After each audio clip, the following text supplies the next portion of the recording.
Ratings are in for the AEW Dynamite Winter is Coming December 2nd edition. And you're not going to believe this, but maybe you will.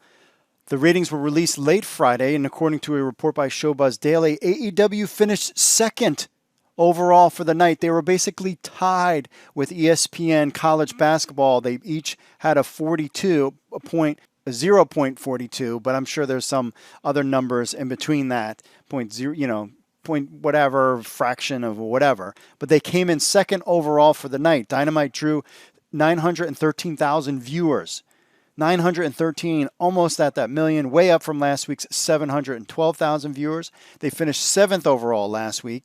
Dynamite was live this week at Daly's Place in Jacksonville, Florida, and featured the Winter is Coming special episode with our title match and Sting's return to wrestling, throwing that on at the 9 o'clock hour. I'm sure drew even more people to the show, but that was even after 9 o'clock. NXT drew 680,000 viewers, down from last week's 710. It finished 40th overall. Last week they finished 20th without Kevin Owens on the mic, and then the ratings go down because you don't bring your stars in. The show featured Raquel Gonzalez versus Shotzi Blackheart. It was the final show, however, before NXT TakeOver War Games, which to me is very interesting. So you have a go-home show, and it drops in the ratings like that. Total combined wrestling audience for both shows was way up, 1.571 million viewers. It was 1.422 million viewers last week. I think this is the type of thing that they need to do quarterly, have a super big pay-per-view style show, draw the audience back in.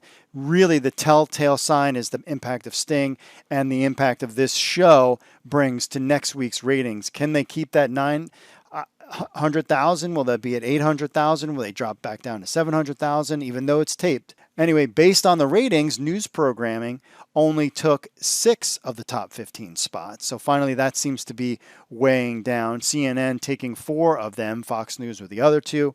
College basketball on ESPN had 3 of the top 5, with Real Housewives of the OC at number 3. As always, great night for pro wrestling, great night for AEW, fantastic night bringing Sting in. Oh, by the way, what did the 50-plussers do? It was 0.26. That was slightly down from last week. So we'll see if the 50-plussers come out with Sting now in AEW. It was a great night of pro wrestling, a good night for wrestling fans. The question now is, will it continue next week?